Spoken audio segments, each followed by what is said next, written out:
All right, so you're welcome back, and we're going to continue with how to build the entrepreneurial environment. So basically, we've been talking about, the elements or the factors that we find in the entrepreneurial environment, both the internal and the external environment. Right now, what we want to do is look at how do we comfortably, or how are we able to, or what do we need to put in place to then build a thriving environment that helps to support our youths, that helps to support entrepreneurs that have that desire to achieve, that want to achieve.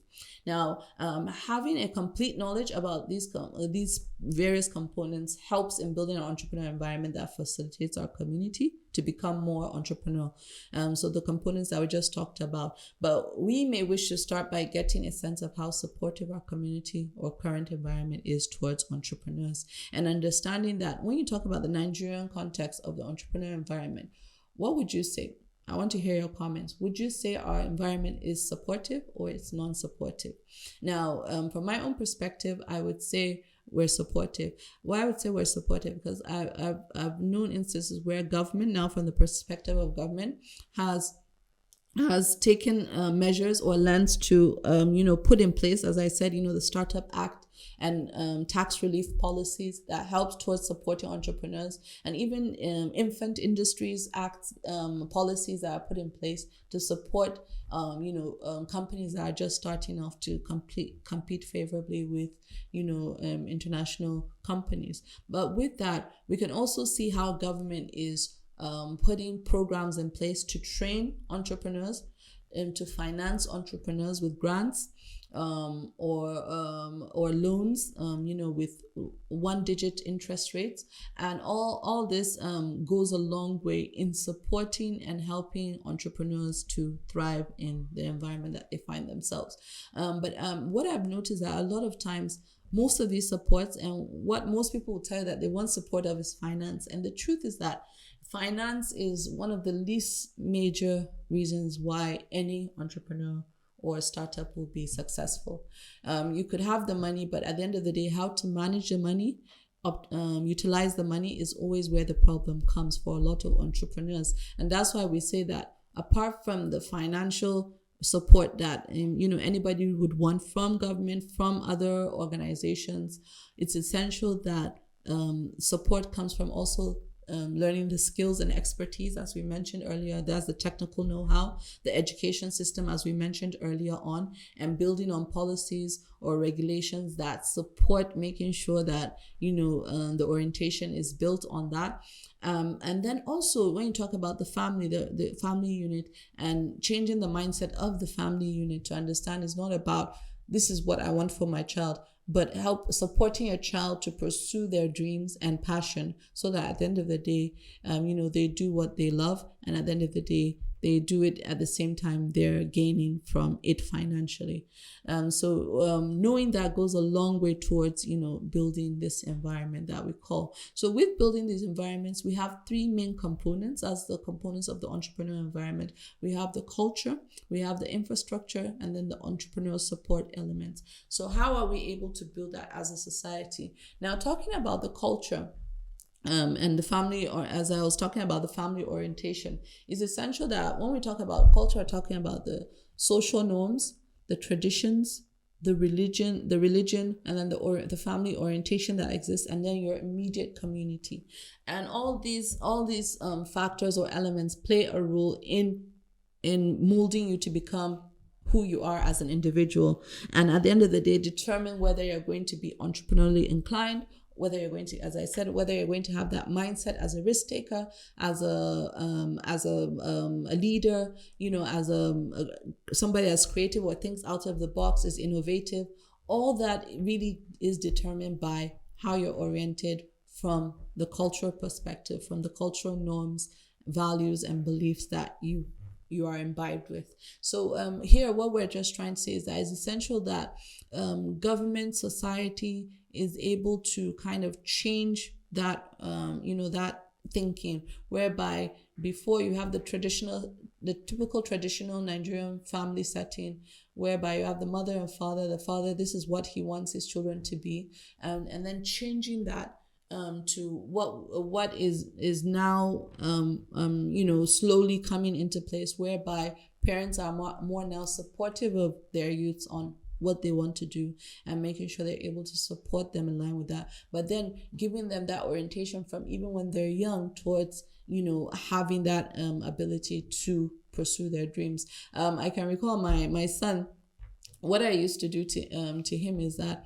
I would give him money and I would tell him that, okay, I need you to just go and buy some things in the store, and then I want you to sell it, even if it's just to sell with people within the house, nobody else. And once he sells it, I want him to calculate how much he made, how much profit was made, how much it cost, and then what is he getting, what's the profit margin, and then telling me, okay, what would he want to buy again with the money. And then I would even go as far as saying that, okay, from your profit, what would you like to give somebody else? Because what I've noticed that business individuals, they tend to always think of how to turn the money and never think of how to give back. So, and I realized that very likely they learn it from a very early age. So I kind of try and tell them that, okay, so once you make profit out of this, from the profit, how much would you want to give somebody, and who would you want to give to help them, so that it's then oriented, it's imbibed in him from a young age. Again, the whole point is to get him business oriented,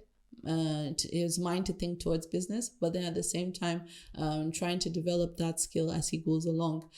Sometimes he'd be like, Mom, why do I have to do this? I said, no, I just want you to learn certain business skills, and sometimes I allow him to just play around with it, and sometimes I tell him, no, he has to be serious. But I know with time he will get used to it, and then it will become part and parcel of him, and that's just the whole point. So what I'm just saying is that we have to instill all those things from an early stage, and knowing that every individual has a role to play. It's not just about government doing their own part. It's about you as an individual, as a parent, as a youth, as a friend, as the individual that is trying to pursue and is going to become a parent, knowing that what you need to do and how you need to behave and act towards achieving that. So that's the family unit. But then you talk about the society as a whole, the community. So how do we as a community support other entrepreneurs? Whether it's on social media, you see a story about a successful entrepreneur, liking it, commenting, congratulating that person, sharing it across. Remember we talked about storytelling goes a long way in building that community to be entrepreneurially inclined. And it's only if you play your role with sharing those stories, supporting those stories, and providing platforms where these stories can be told, goes a long way in actually creating that culture of entrepreneurially inclined. And that's why I'm always talking about, or always advocating, that each individual has a role to play towards that. With that, we also talk about the infrastructure.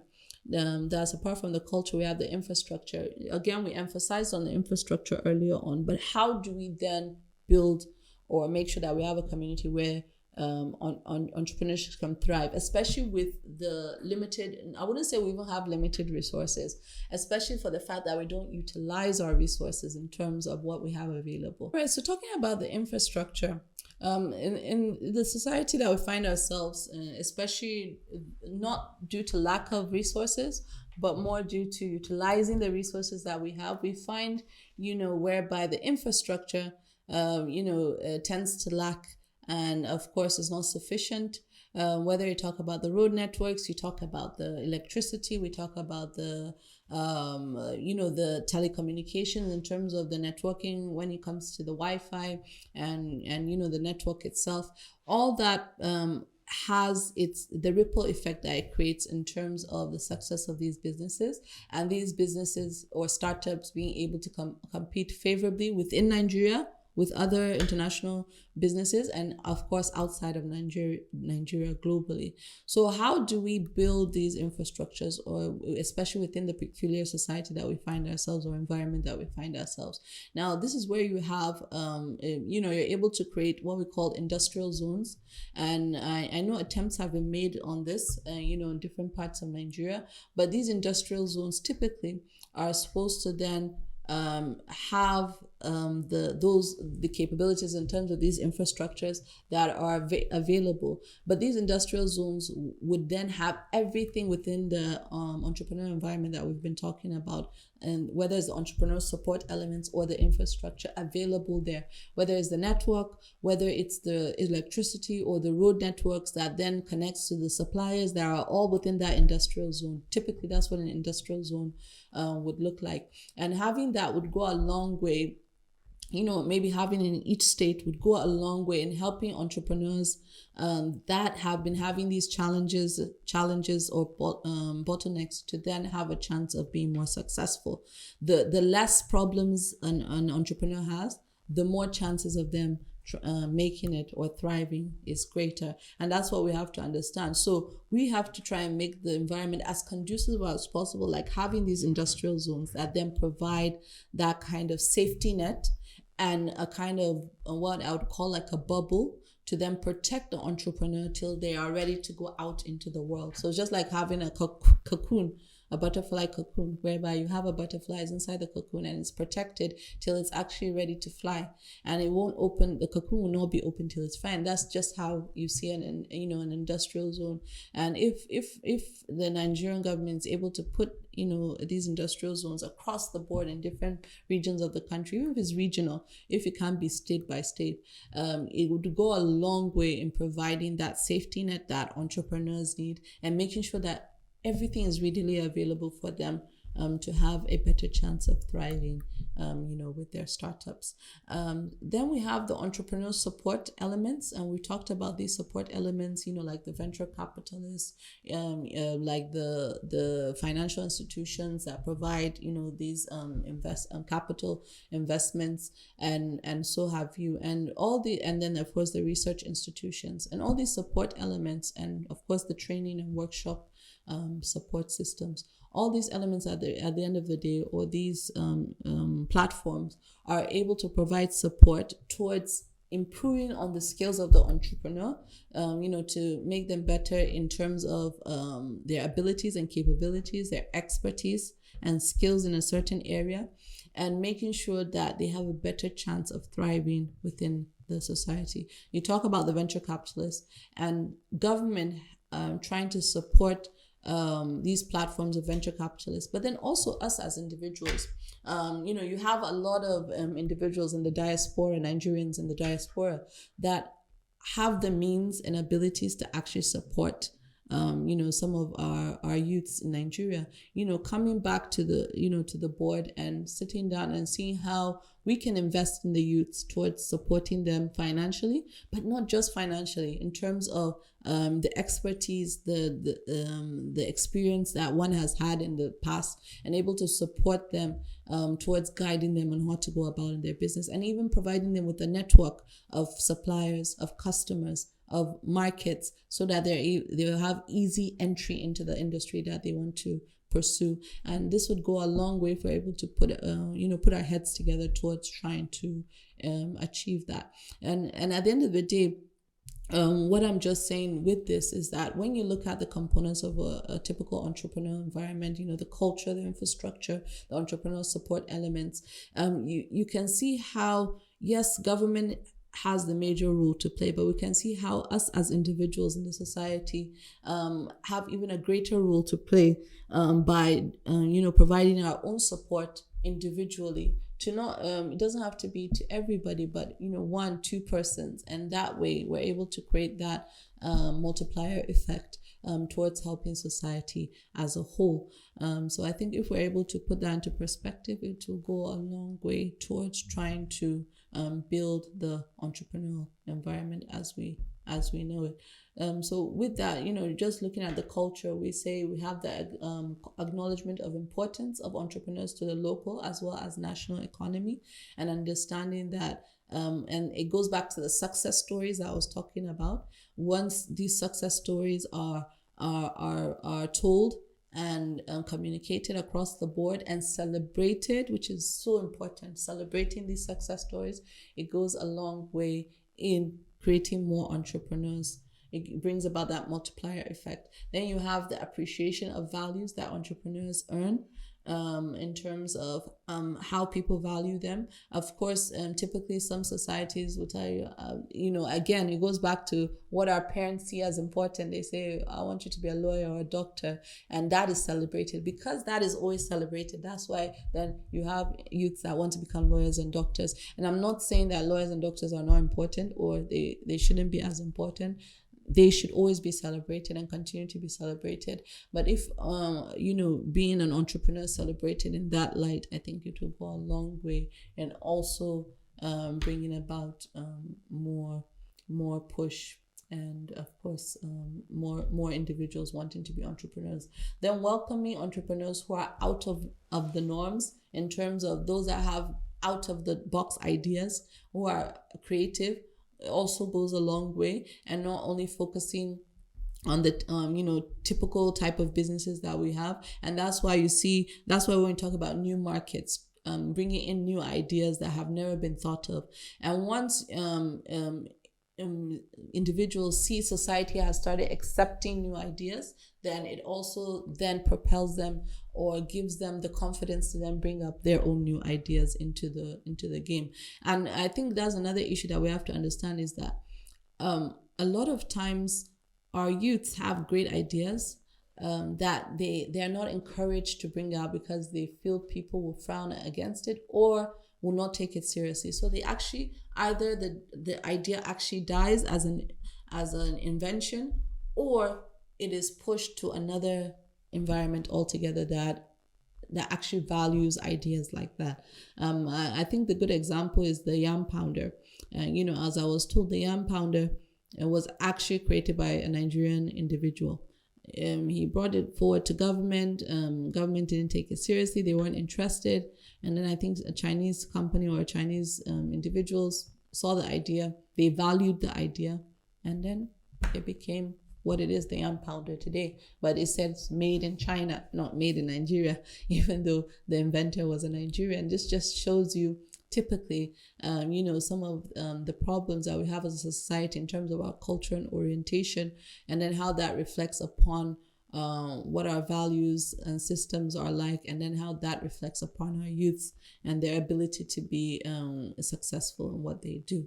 Then the willingness to motivate, whether it's, again, the family unit as a whole, or this community as a whole, we have to have that willingness to motivate. And that's why I say it's just a like or a share or a comment that goes a long way to then support those that are actually thriving, and then that will propel others to also pursue. And then unconditional support to entrepreneurs when some of their ventures do not pan out. So again, as I said, no business is actually successful. There's always challenges in between. You can't just be successful out of the bat. You can't be successful out of the bat. So through that, how are we able to provide that support system for those that are not successful, and encourage them to continue pursuing their dreams even at that, and that will then bring about that orientation that we're looking for. And then you talk about the infrastructure. You have the basic infrastructures, as we've talked about, like the road networks, the electricity. But then you have the educational institutions like community schools, colleges, and regional universities that become the basics of the foundational knowledge that makes up. And that's why I said it starts from the primary foundational education.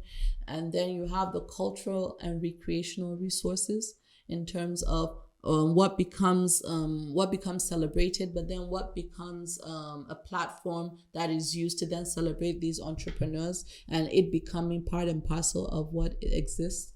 You have the quality schools and social enterprises that are different and stress on creativity. We tend to see how now a lot of education systems are coming up with the STEM, trying to inculcate more of versatility when it comes to innovation. And that goes a long way in trying to orient, the younger generation to towards being more technically inclined. So that it goes a long way. And then, of course, you have the digital infrastructure in terms of, technology and the role technology plays towards these infrastructures, and making sure that, entrepreneurs are able to thrive in the society. Then we talk about the entrepreneurial support. And here we talk about providing services like chamber and small businesses development centers. You have the incubation centers that go a long way in supporting entrepreneurs that are just trying to start off their business. Then you have the counseling offices. So for example, some universities, what they do is that they have what they call units or centers that help to support entrepreneurs within the system. They give them the support through training, but then they also give them that networking, and then also platforms where they can also be eligible to get finances in terms of their businesses.